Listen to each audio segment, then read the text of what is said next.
Hello আসসালামু আলাইকুম, কেমন আছেন সবাই? থাম্বনেল দেখে নিশ্চয়ই বুঝে গিয়েছেন আজকের ভিডিওটা কি নিয়ে।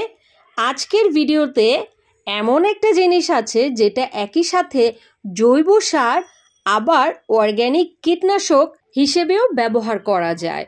এটা এমন একটা ম্যাজিক ফুড গাছের জন্য যেটা আপনি ফুল ফলের সময়ও ব্যবহার করতে পারবেন, আবার গাছের গ্রোথের সময়ও আপনি ব্যবহার করতে পারবেন।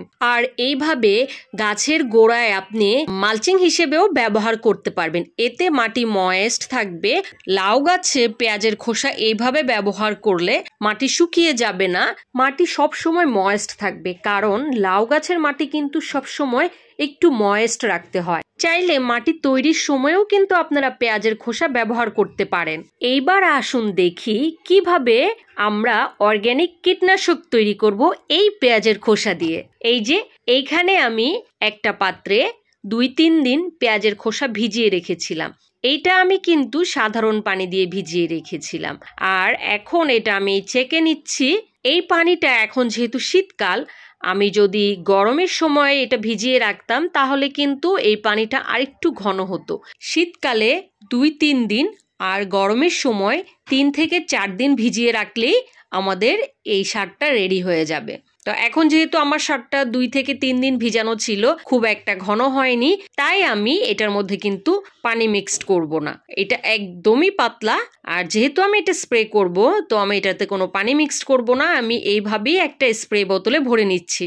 আর আপনাদের যদি এর চেয়ে ঘন হয় তখন আপনারা 1:1 অনুপাতে পানি মিশিয়ে নেবেন। মানে হচ্ছে 1 লিটার যদি আপনি এই সারটা নেন তাহলে 1 লিটার সাথে পানি মিক্সড করে নেবেন।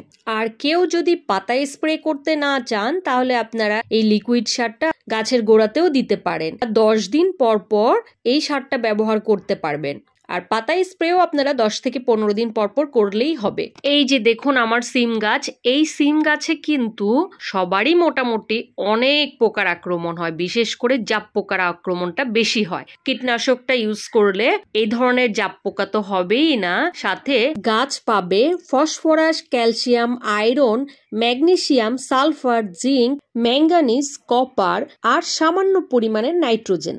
মূলত এই সালফারের কারণে গাছে পোকামাকড় হয় না, বিশেষ করে লেদা পোকা এই কীটনাশকটা ব্যবহারে একদমই হয় না। সাথে জাপ পোকার আক্রমণও একদমই চলে যায়।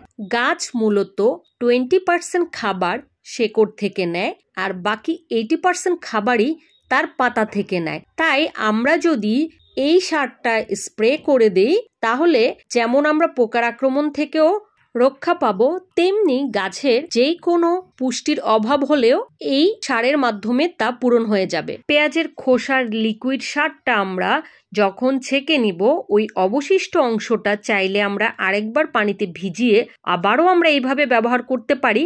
আর অবশিষ্ট যে পেঁয়াজের খোসাগুলো থেকে যাবে সেইগুলো আমরা গাছের গোড়ায় মালচিং হিসেবেও দিতে পারি বা মাটির সাথে মিশিয়ে আমরা ব্যবহার করতে পারি। ওইটাও কিন্তু একটা ভালো মানের সার হয়ে যাবে। এই যে আমার বেগুন গাছটা স্প্রে করছি, এটাতে আমি ভালো করে স্প্রে করে নিচ্ছি। বেগুন গাছে প্রচুর পোকার আক্রমণ হয়, তো এভাবে আমরা স্প্রে করতে পারি। আর পাতার নিচের দিকেও যাতে স্প্রে করা যায় তাই আমি এইভাবে আবার স্প্রে করে দিচ্ছি নিচ দিক থেকে। বেগুন গাছের ফুল ফল ঝরাও কিন্তু এই স্প্রের কারণে বন্ধ হয়ে যাবে। এই একটা লিকুইড সার কতটা উপকারী, আপনি পোকা থেকেও যেমন রক্ষা পাবেন, আবার গাছের বিভিন্ন পুষ্টি উপাদানগুলোও কিন্তু এখানে পেয়ে যাবেন। ভিডিওটি কেমন লাগলো জানাতে কিন্তু ভুলবেন না। সাথে আপনারা যদি অন্য কোনো ভিডিও চান সেটাও অবশ্যই আমাকে জানাবেন। ইনশাল্লাহ আমার জানা সকল তথ্য আমি আপনাদের মাঝে শেয়ার করব।